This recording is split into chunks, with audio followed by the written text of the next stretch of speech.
Hello students, my self Bharat Saini. Biology classes में आपका स्वागत है। मानव पाचन तंत्र पार्ट 6 आमाशय। देखिए, इससे पहले हमने मुख गुहा, ग्रासनाल, मुख गुहा, ग्रसनी, ग्रासनाल पढ़ चुके हैं। इसके बाद नेक्स्ट जो भाग है वो है आमाशय, जिसे स्टोमक कहते हैं।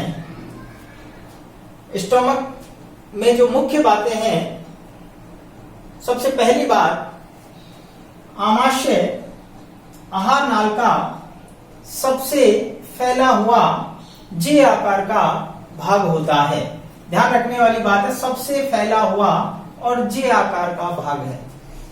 हमारी आहार नाल में ये सबसे फैला हुआ चौड़ा थैलेनुमा जे आकार का भाग है। ये देखिए, जे आकार का, जैसा चित्र में दिखाया गया है। नेक्स्ट, यह उदर गुहा में, उदरीय गुहा में, एब्डोमेन कैविटी में बाईं ओर तनुपट्ट के नीचे जो डायफ्राम होता है उसके नीचे, जस्ट नीचे स्थित होता है। यहां ये बाईं ओर तनुपट्ट के नीचे यहां डायफ्राम होता है और डायफ्राम के नीचे यहां स्थित होता है। और जब हम इसके भागों की बात करते हैं तो आमाशय में मुख्यतः 3 भाग होते हैं। सबसे पहला भाग कार्डियक भाग, जिसे जठर आगम भाग कहते हैं। यह सबसे ऊपरी भाग है जो ग्रास नाल से जुड़ा रहता है। इसमें कार्डियक वाल होता है जो भोजन को ग्रास नाल से आमाशय में जाने देता है पर वापस आने नहीं देता। अर्थात यहां जब आप देख रहे हैं डायग्राम के अंदर, ये ग्रास नाल से जो कार्डियक वाल है, ये कार्डियक वाल है जिसका हमने पिछले वीडियो में भी जिक्र किया था।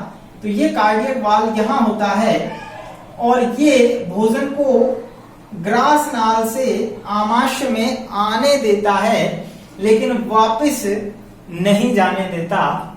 तो ये वन वे वाल्स होते हैं और इसीलिए देखिए, यहां जो हमने भाग जो नाम पढ़ा है, मैं आपको बता दूं, कार्डियक भाग। स्टूडेंट्स के दिमाग में ये बात हमेशा कंफ्यूज करती है कि आखिर इसको कार्डियक नाम क्यों दिया।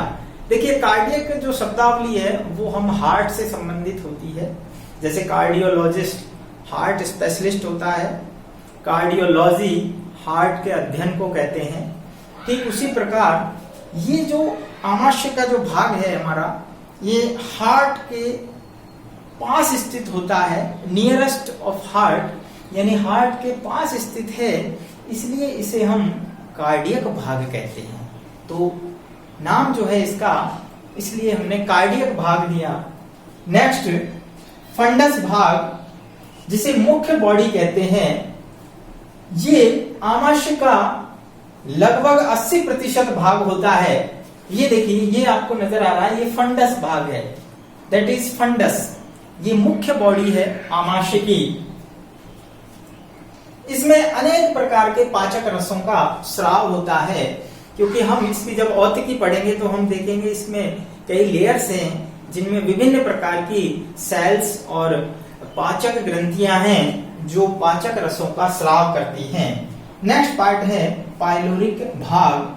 तीसरा पार्ट पाइलोरिक भाग, जिसे हम जठर निर्गत भाग। देखिए, यहां हमने जठर आगम, आगम का मतलब होता है आना, यानी जठर मतलब आमाशय में आना।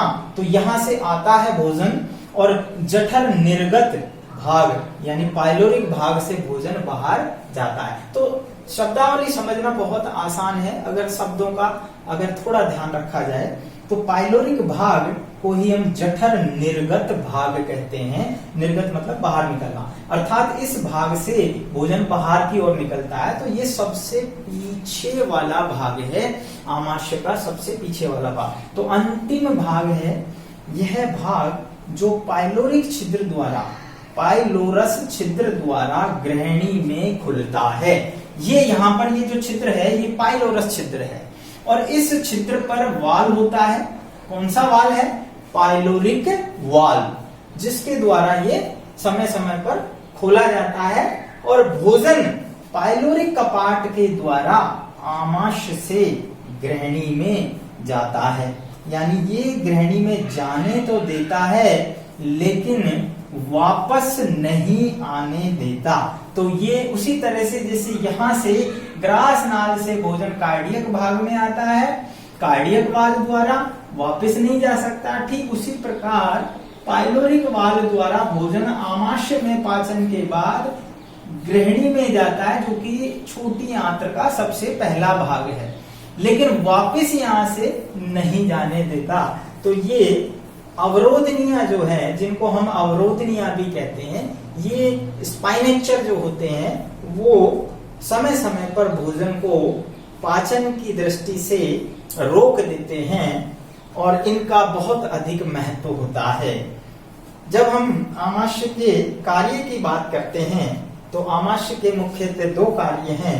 भोजन का यांत्रिक रूप से मथना, भोजन को जैसे अपन दही को मथते हैं, ठीक उसी प्रकार जब आमाशय में भोजन आता है तो ये इसकी जो दीवार है वो भोजन को मथती है, उसको पूरी तरह से, इसको हम बोलते हैं भोजन का यांत्रिक पाचन। भोजन का यांत्रिक पाचन होता है, अर्थात उसको मिक्स किया जाता है, उसमें पाचक एंजाइम मिलाए जाते हैं, जो कि हम पाचन क्रिया में पढ़ेंगे नेक्स्ट टॉपिक में। तो नेक्स्ट जो कार्य है भोजन का रासायनिक पाचन। तो जब भोजन का यांत्रिक पाचन होता है यानी मथा जाता है, उसके बाद उसमें एंजाइम मिलाए जाते हैं, उसको हम कहते हैं यांत्रिक पाचन यानी केमिकल डाइजेशन ऑफ फूड। तो इस तरह से आमाशय में भोजन का यांत्रिक और रासायनिक दोनों ही प्रकार के पाचन होते हैं। तो ये आमाशय जो है आहार नाल का इम्पोर्टेंट पार्ट है और इसमें भोजन लगभग 3 से 4 घंटे रुकता है। तो ये आगे की जो बातें हैं पाचन क्रिया के संबंधित, जो हम डाइजेशन की क्रिया विधि फिजियोलॉजी में पढ़ेंगे। अभी हम इसकी एनाटॉमी यानी आहार नाल की बनावट हम पढ़ रहे हैं। वीडियो को आप बार बार देखें, कोई चीज समझ में नहीं आती है तो आप मेरे नंबर पर फोन कर सकते हैं और कमेंट कर सकते हैं। वीडियो को आप पॉज करके बार बार देखिए, जैसे हम कह रहे हैं, आसानी से समझ आएगी। उम्मीद है आपको लगेगा नहीं कि आपको यानी स्कूल में जो पढ़ाया जाता है वही चीज आपको एज इट इज हम कोशिश करेंगे आपको अवेलेबल हो। तो एक बार स्क्रीनशॉट ले लीजिए। नेक्स्ट टॉपिक में अपन मिलेंगे नेक्स्ट वीडियो में, छोटी आंत्र।